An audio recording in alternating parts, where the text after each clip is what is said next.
enclin sur Facebook. À ma question de savoir pourquoi et comment le gouvernement n'a pas réagi plus fort.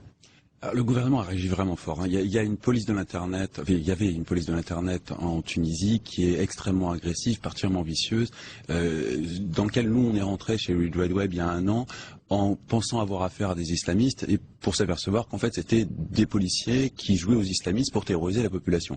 Et on les a complètement mis à découvert. Et ça.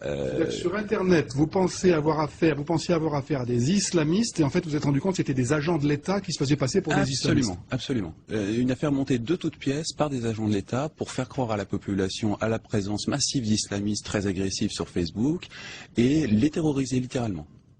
Donc ils sont quand même très sophistiqués.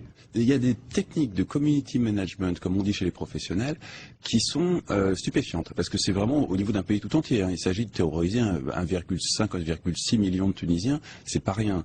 Et le tout avec des forces qui finalement sont pas si conséquentes. On les estime entre 600 et 1000 individus avec des renforts du RCD. Mais malgré tout, arriver à terroriser 1,6 million de personnes avec aussi peu de ressources, ça demande quand même une certaine ingénierie sociale. Donc ça, c'est la manipulation. Mais est-ce qu'il y a des moyens techniques de baisser les débits, de fermer, d'interdire? Il y a des moyens techniques de baisser les débits, de trier ce qui passe dans les tuyaux, très sophistiqués. Il faudra remonter aux complicités parce que c'est certainement pas des moyens techniques que les Tunisiens ont développés par eux-mêmes.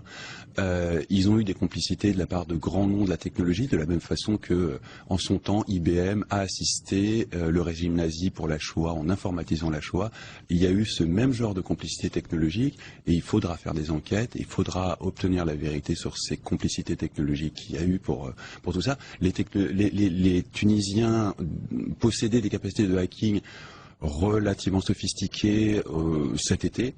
Là, récemment, ils se sont fait découvrir avec des techniques de hacking beaucoup plus compétentes. On ne sait pas encore très bien si c'est des techniques qu'ils ont intégrées eux-mêmes dans leur savoir-faire, s'ils ont outsourcé ça sur des mercenaires externes, mais il y a une montée en puissance ces dernières semaines qui est spectaculaire.